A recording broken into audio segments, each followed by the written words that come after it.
నానబెట్టి మొలకెత్తే దశ లోపల పేస్ట్ గా తయారు చేస్తారు. ఆ పేస్ట్ గా తయారు చేసినటువంటి దాంట్లోపల అవసరమైనటువంటి విటమిన్స్, ఫైబర్ విస్తారంగా ఉంటాయి. ఫైబర్ ఎక్కువ ఉండడం వల్ల డైజెషన్ ఈజీగా అవుతుంది. మనం పొద్దున తింటే 4 గంటల లోపల డైజెషన్ అయిపోయేటటువంటి ఫుడ్ ఇది.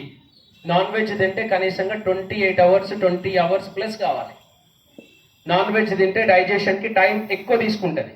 తర్వాత నాన్ వెజ్ ఈ రోజుల లోపల, నాన్ వెజ్ అంటే చికెన్ కావచ్చు, మటన్ కావచ్చు, అవి రెండింటిని కూడా కోళ్లను, తర్వాత గొర్రెలను, మేకలను పెంచడానికి ఇంజెక్షన్స్ ఇస్తున్నారా లేదా? ఆ ఇచ్చినటువంటి ఇంజెక్షన్స్ కోళ్లు తిన్నా కానీ లేదా మేకలు, గొర్రెలు తిన్నా కానీ అవి ఎక్కడికి పోతున్నాయి? ఆ ఇంజెక్షన్స్ మన బాడీ లోపలికి పోతున్నాయి.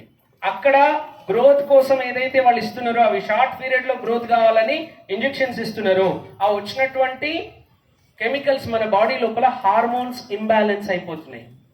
ఆ హార్మోన్స్ ఇంబ్యాలెన్స్ వల్ల రకరకాల హెల్త్ ఇష్యూస్ వస్తున్నాయి. చిన్న వయసు లోపలనే పెద్ద వయసు వాళ్ళలాగా తయారు కావడం, తొందరగా ప్రీ మెచ్యూరిటీ పిల్లలు కావడం, ఇవన్నీ కూడా రకరకాల సమస్యలు ఇస్తున్నాయి. కాబట్టి కొంచెంగా నాన్ వెజ్ ని మానేద్దాం, వెజిటేరియన్ వైపు వద్దాం.